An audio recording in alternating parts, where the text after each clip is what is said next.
The birds have plenty of puddles to play in right now on the National Mall in Washington, D.C. For these Northeast Louisiana soybean farmers, the weather was an unpleasant reminder of the month of August. But that's exactly why these men are here on Capitol Hill telling about the devastating damage they saw in their crops this year.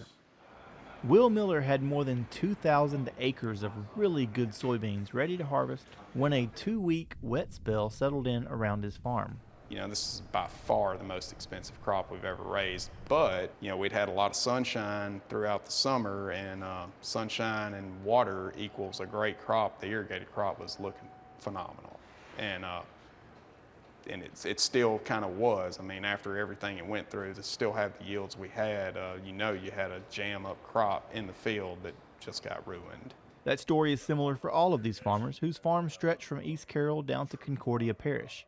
Each of them sold a large amount of their soybeans for the salvage price of $4.25 per bushel. Those same beans had a market value near $15 per bushel before the quality of the beans deteriorated. As Miller explains, this shortfall is not covered appropriately by crop insurance that most farmers in the state were counting on to be their safety net. This means, when disaster strikes like it did this year, farmers are struggling to make ends meet. Where we lost a lot of our income was on quality loss, not on bushels lost. It's the same difference, and that's why we're here is, crop insurance doesn't cover quality loss as it should. It can help, a little bit, but, you can still lose 30 or 40% of your income, but you made enough bushels to not trigger any insurance claim. So we didn't end up with any money from our insurance program on a year that we desperately needed it. For Andy Brown, the National Affairs Coordinator at Louisiana Farm Bureau Federation, the work on this issue began before the rain quit falling in August. Now on the Hill with Farm Bureau leaders, Brown says he's proud to see these farmers step up to tell their stories. It's been a great thing to see, to flex that Farm Bureau muscle, to show that we have professional staff that keep these relationships going, but also have great leadership that take the time to make these relationships happen. So this is really the pinnacle of what Farm Bureau does, to be that voice of Louisiana agriculture here in the nation's capital on the biggest stage, and we're here to see what we can do to try to help our farmers back home. Everyone around this table is hoping that help comes soon for Louisiana farmers. As Miller says, the disaster relief that they're asking for is no different than a planting date, a good rain, or a crop that's ready to harvest. Timing is everything. Everything in farming is timeliness, and including government aid on a disaster, it needs to be timely.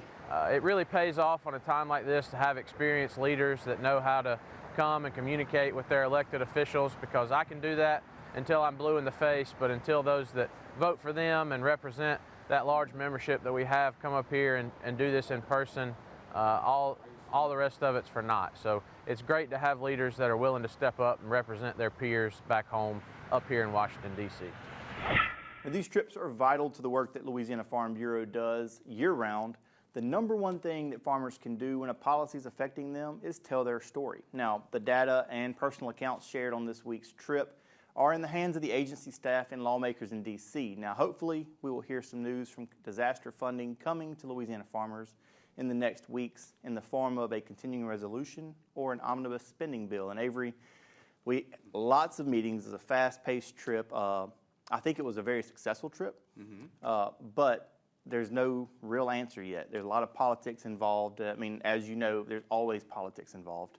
But how that funding may come and the timeline of it, it's anybody's guess right now based on what a lot of the meetings were saying. But one thing that was clear was that the farmers' message is heard and known within our delegation and beyond. So that was, I think, very encouraging to all the farmers, and especially to Andy Brown. It was kind of a confirmation that the work he's been putting in is actually taking hold. And we're fortunate in Louisiana that we've held on to our entire delegation. Every single one of our incumbents has won re-election or went in unopposed. So that had to make things a little bit easier, because a lot of these farmers already know their congressman and congresswoman. Right, and in fact, Congresswoman Julia Letlow, sitting on the Appropriations Committee now, that's a huge deal for especially funding like this. That's where this is going to come from. And she's been a champion. She's always said, I'm a champion for agriculture, and she has been, because a lot of people we were speaking with from outside of our delegation even were saying, oh, we've heard from Letlow's office about this. And they've been beating that drum there in D.C. for the farmers in Louisiana, and it's been really cool. Also, she made the comment, I didn't even have to have a camera on her or anything. She said, you guys coming here and telling your stories, talking to the farmers, that's the best thing you can do for yourself and your neighbors back home, because I can say it till I'm blue in the face, but it has teeth whenever you come and you tell your own story. So I was just like, Andy Brown was just like, Yep. you heard her right there, said it. So it was really encouraging, and there was I think, great reception from both farmers and staff up in D.C. Well, I'm glad that you went and made that trip to tell that story as well. Thank you very much, Karl Wiggers.